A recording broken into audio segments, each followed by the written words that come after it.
Alors bonjour à tous. Alors avec cette journée d'études, le groupe de recherche transversale en paléographie qui s'inscrit maintenant dans le programme Scripta de PSL continue à explorer de façon transdisciplinaire les grands phénomènes relatifs à l'écriture et notamment ceux qui conditionnent son évolution et sa diversification. Alors vous vous souvenez peut-être pour les fidèles de ces journées que nous nous étions intéressés aux paramètres temporels, c'était en juin 2014, déjà 2014, avec une journée sur la datation paléographique, puis le paramètre géographique, c'était en 2014 aussi, les spécificités régionales en paléographie, diversification des écritures dans un même espace culturel, et enfin nous étions intéressés à l'instance individuelle face à l'instance collective. C'était en 2016 avec une journée intitulée Normes collectives, variations individuelles, type, style et main. Alors, il nous fallait évidemment aborder un sujet qui est important dans la réalisation et l'évolution des écritures, c'est celui de l'influence d'un contexte multilingue dans une société donnée sur l'écriture. Alors c'est ce que nous nous proposons de faire aujourd'hui avec cette journée sur le polygraphisme, et je suis heureux de l'accueillir ici au Collège de France, d'autant que le Collège de France est partenaire du programme Scripta, et que, je dirais aussi, par une heureuse convergence, cette journée se tient alors que se termine un cycle de cours que je consacre depuis 3 ans maintenant au problème du multilinguisme. Et je fais un peu de publicité, le dernier cours aura lieu la semaine prochaine. Alors, le multilinguisme, sans lequel on ne peut comprendre le polygraphisme, est un sujet qui connaît ces dernières années une certaine actualité, au point même, je dirais, d'être devenu à la mode. On voit en effet se développer dans nos sociétés occidentales, notamment, un intérêt de plus en plus aigu pour le multilinguisme, intérêt qui plonge ses racines dans de multiples raisons, dans de multiples causes macrosociales, qui ne cessent de poser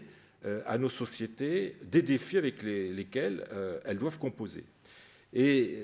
c'est ainsi que s'est développée, s'est intensifiée toute une réflexion linguistique avec le développement de l'étude des langues en contact et du multilinguisme, qui forme même une partie, une branche à part entière de la sociolinguistique. Alors tous ces développements récents, pour une part théorique, n'ont pas manqué d'avoir un impact très fort sur les questionnements des historiens, notamment dans le domaine de l'Antiquité et du Moyen Âge, comme en témoigne, je dirais, l'emballement de la bibliographie ces 15 ou 20 dernières années. Et pourtant, force est de reconnaître que si le multilinguisme est devenu un sujet à la mode, eh bien le polygraphisme a suscité beaucoup moins de recherches, ou en tout cas souvent des recherches de détail. Pour me limiter à l'Antiquité, les ouvrages pour la plupart collectifs, issus de colloques, qui sont sortis sur le sujet ces derniers temps, n'abordent pas l'impact paléographique du multilinguisme. Alors je pourrais citer,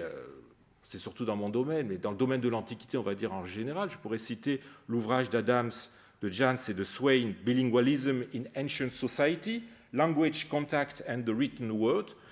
paru à Oxford en 2002, l'ouvrage collectif d'Arieta Papakonstantinou, The Multilingual Experience in Egypt, From the Ptolemies to the Abbasids, l'ouvrage de Alex Mullen et Patrick James, Multilingualism in the Greco-Roman Worlds, ou enfin tout récemment l'ouvrage de James Clarkson, Language and Society in the Greek and Roman Worlds, publié à Cambridge en 2015. Eh bien, ces ouvrages ne parlent absolument pas de l'impact du multilinguisme sur les écritures. Nous espérons combler, pour une part, ce manque d'intérêt pour la dimension proprement scripturale du phénomène. Alors, tout comme le multilinguisme peut désigner un double phénomène, à savoir la coexistence de diverses langues dans un même espace, qu'on pourrait appeler le multilinguisme collectif ou social, ou bien la pratique par une même personne de plusieurs langues, ce qu'on appelle le multilinguisme individuel, et que les travaux du Conseil de l'Europe recommandent d'appeler le plurilinguisme pour le différencier du multilinguisme collectif, eh bien, le polygraphisme peut lui aussi être étudié au niveau collectif ou individuel. Nous essaierons, je l'espère en tout cas, nous essaierons de privilégier la seconde approche, celle qui consiste à voir les répercussions que le polygraphisme social peut avoir sur la pratique individuelle. Comment un individu gère-t-il la maîtrise de plusieurs écritures? Quelles sont les modalités d'apprentissage de la pratique de plusieurs écritures? Nous évoquerons les phénomènes de spécialisation des écritures selon les domaines réservés des langues correspondantes dans la société, ce en quoi d'ailleurs le polygraphisme est